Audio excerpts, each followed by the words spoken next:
அனைவருக்கும் வணக்கம். என் பெயர் மகிழன். நான் பீப்பால் பிரதி பள்ளி 4ஆம் வகுப்பு படிக்கிறேன். இன்று நான் பேசப் போகின்ற தலைப்பு கரிகாலன் கட்டிய கல்லணை.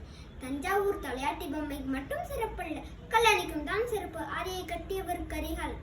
அவரின் இயற்பெயர் வளவன். அவர் ஒரு சோழ அரசன் ஆவார். கரிகாலன் என்ற பெயர் வந்த காரணம், சிறு வயதில் தீ விபத்தில் அவர் கால் கருகிவிட்டது. அதனால் கரிகாலன் என்று பெயர் வந்தது. கரிகாலன் பெயரின் பொருள் கருகிய கல்லையுடையவன். கல்லணை தஞ்சாவூர் மாவட்டத்தில் உள்ளது. அது 4 பாகமாக பிரிந்துள்ளது. காவேரி, புதுவாறு, வெள்ளாறு, கொள்ளிடம். இந்த 4 பகுதி உலகிற்கு மட்டுமே ஒரு பிரிவு என்று அவர் கட்டியுள்ளார். இதை கட்டிய காரணம், காவிரி ஆற்றில் பெருவெள்ளம் ஏற்பட்டது. அதனால் மக்கள் தண்ணியின்றி கோடை காலத்தில் சிரமப்பட்டார்கள். அதனால் கரிகாலன் கல்லணையை கட்டினார்.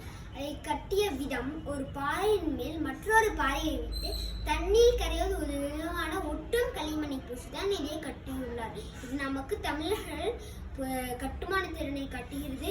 இது இன்றும் பயன்பாட்டில் உள்ளது. இந்த வாய்ப்பளித்த எம் பீப்பால் பிரதி பள்ளி ஆசிரியர் தமிழ் ஆசிரியர்களுக்கு நன்றி.